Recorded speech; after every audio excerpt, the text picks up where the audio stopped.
একটা সময় ছিল যখন গ্রামে ছোট ছোট বাচ্চারা খেলাধুলা করতো, আমরাই সাধারণত একসাথে ছেলে মেয়ে খেলাধুলা করতাম।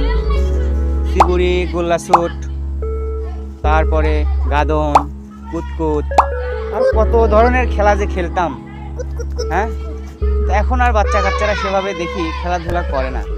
তবে অনেক দিন পর বাচ্চাদের খেলা দেখে এই কথাগুলো মনে হলো যে না, একটা সময় আমরাও এরকম দুরন্ত শৈশব কাটিয়েছি।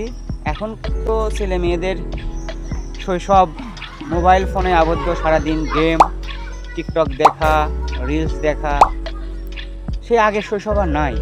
কিন্তু এদের খেলা দেখে খুব ভালো লাগলো, এই জন্য বিষয়টা আপনাদের সাথে শেয়ার করা আর কি। এই যে পিছনে বাচ্চা কাচ্চারা খেলাধুলা করতেছে, ফুটবল খেলতেছে অনেকক্ষণ ধরে।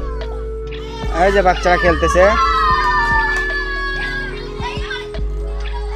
দল ধরে আমরা এই ধরনের খেলাধুলা করতাম।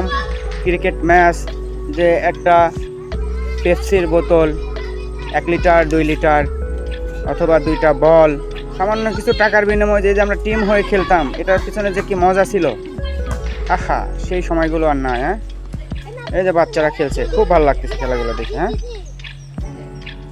সেই আমাদের হারিয়ে যাওয়া শৈশব মনে পড়ছে।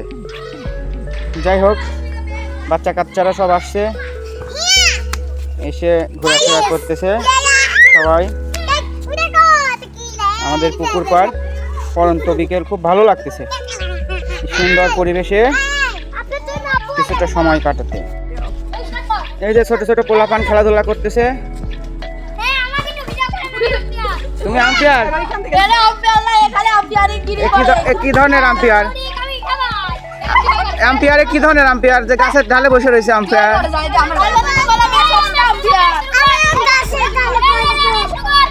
এক আজব আম্পায়ার, যে আম্পায়ার এদিক সেদিক কোথাও যায় না, গাছের ডালে বসে আম্পায়ারিং করছে।